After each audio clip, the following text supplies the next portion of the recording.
이 같은 정부와 여당의 정책 공조, 그 첫 과제는 지난주 민주당이 일방 처리한 양곡관리법입니다. 윤석열 대통령은 당정 간 긴밀한 협의를 통해서 의견을 모아달라고 당부했는데요. 결국 대통령이 1호 거부권을 행사할 거라는 관측이 대세입니다. 조은지 기자입니다.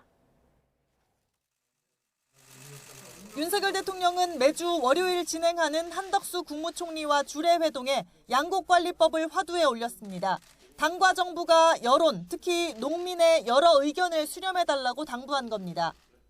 대통령은 지난 23일 통과된 양곡관리법 대응 방안에 대해서도 긴밀한 당정 협의를 통해 의견을 모아줄 것을 한 총리에게 당부했습니다.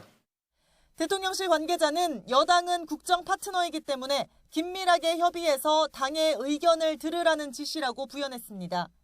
양곡관리법은 쌀이 너무 많이 생산되거나 쌀값이 너무 떨어졌을 경우 나라가 보전해주는 것이 핵심으로 지난주 더불어민주당 주도로 국회를 통과했습니다. 넘치는 쌀을 나라가 앞장서서 사는 건 반시장적이고 혈세 낭비이자 다른 산업과 형평성에 어긋난다는 게 대통령실 입장입니다. 윤 대통령이 공개석상에서 수차례 양곡법에 반대 의견을 피력한 만큼 제의를 요구할 것으로 보입니다. 윤석열 정부 출범 이후 1호 거부권이 될 가능성이 큰 겁니다.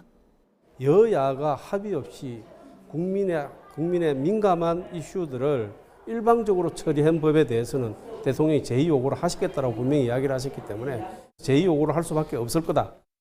이르면 다음 달 4일 국무회의, 늦어도 11일에 양곡법에 대한 대통령 거부권이 행사될 것으로 보입니다.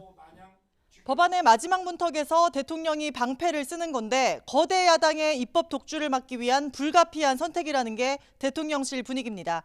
YTN 조은지입니다.